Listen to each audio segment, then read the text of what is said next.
सख्ती ना मना किया गया किसी के लेन देन के मामले च नहीं आना। अमजद भाई सौदे करा रहे हैं। तमाम दोस्तों का आपका भी शुक्रिया जो दोस्त भाई देखेंगे। थोड़ी वीडियो देख के आए हैं आज अभी।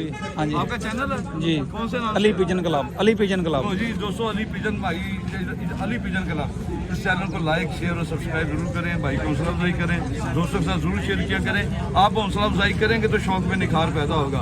अगर आप वो कबूतर पनों वाली, कबूतर बाजों वाली वो ऐसे ही जो सोच रखेंगे ना वो वाली कि यार किसी का भला ना साढ़े को हो जाए, तो वो नहीं अच्छा। तो भला करके अच्छा किया करें। अच्छा इंसान भी वही है जो दूसरों का भला करे।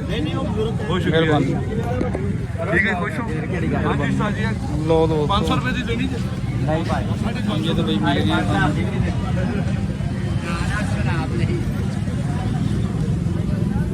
शौक करा दो जी। है किन्ने दी लई है?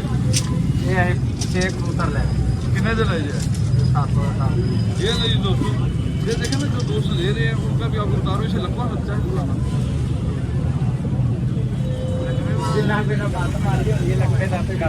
किहदे कोल लई है? ਇੱਥੇ ਬੰਦਾ ਹੈਗਾ ਇਹਨਾਂ ਦੀ ਹੋਰ ਕੀ ਹੈ ਉਹਦੇ ਕੋਲ ਸਾਰੇ ਬੱਚੇ ਨਾ ਉੱਤੇ। ਲੋ ਦੋਸਤੋ ਲਾਲਾ ਜੀ ਵੀ ਆ ਗਏ। ਹਾਂਜੀ ਲਾਲਾ ਜੀ,